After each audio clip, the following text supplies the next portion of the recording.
I believe that we need more explanations about dyslexia that are not only focused on the shortcomings of dyslexics. So if you're a teacher, if you're a parent, and you want to know how you are involved in the struggle of a dyslexic, then this video is for you.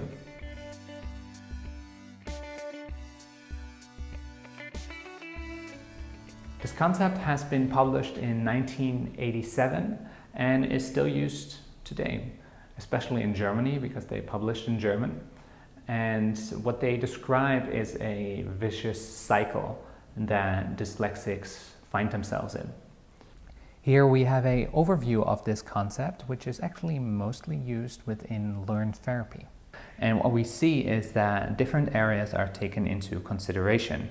For example, the social environment, meaning teachers and parents, the self-image of the student, but also the area of performance, reading and writing, where dyslexics struggle. And all of these areas are interconnected with each other. We're gonna go through all of these 3 individual cycles one by one, and we're gonna start with the interaction between the social environment and the area of performance.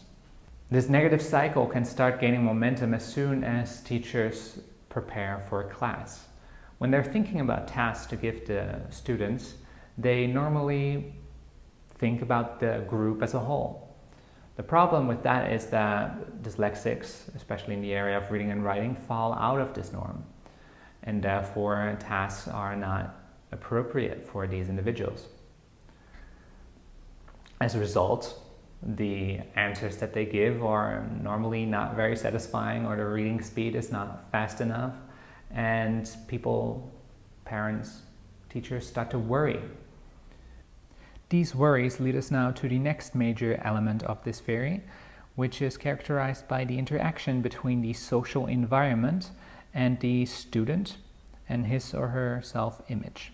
And what happens here is that teachers and parents often feel like something needs to be done. In the beginning, it's like a sort of punishment in forms of grades. Perhaps the child gets extra lessons from their parents. But what definitely starts to happen is that the pressure starts to build up in a very dramatic way. And as a result, the kid is starting often to be resentful towards teachers, sometimes even towards parents. And this whole social interaction between child and teacher starts to suffer.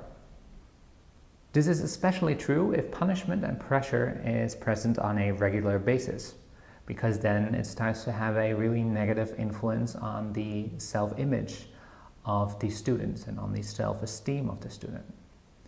Statements like "I'm lazy" or "I'm a failure" might get internalized.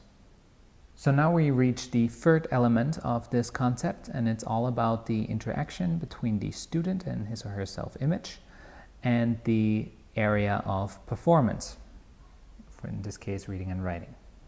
Let's assume that punishment and pressure already started building and affecting the self-esteem of the dyslexic. Well, then it's only logical that the area of achievement, reading and writing, will cause anxiety and fear. The normal reaction to that, or a very typical reaction to this, is avoidance. And due to this avoidance, the problem starts to become even bigger. So let's do a quick recap. So the teacher prepares a task for a dyslexic child that is not suited for his or her needs. As a result, there are many mistakes, and the parents and teachers start to worry. Punishment in forms of bad grades are starting to be more common, and the pressure starts to rise, negatively impacting the self-image of the child. All this negativity causes the child also to be negative towards teachers and sometimes also parents. The area of performance causes or starts to cause anxiety and fear. And this is the reason why this area starts to be avoided, further increasing the likelihood of a bad achievement within this area. So now we got full circle, and I really hope that you got value out of this video. My name is Arije, by the way. I'm a dyslexic in the field of education studies, and I post videos about the topic of dyslexia regularly. So consider subscribing if that type of information will be valuable for you.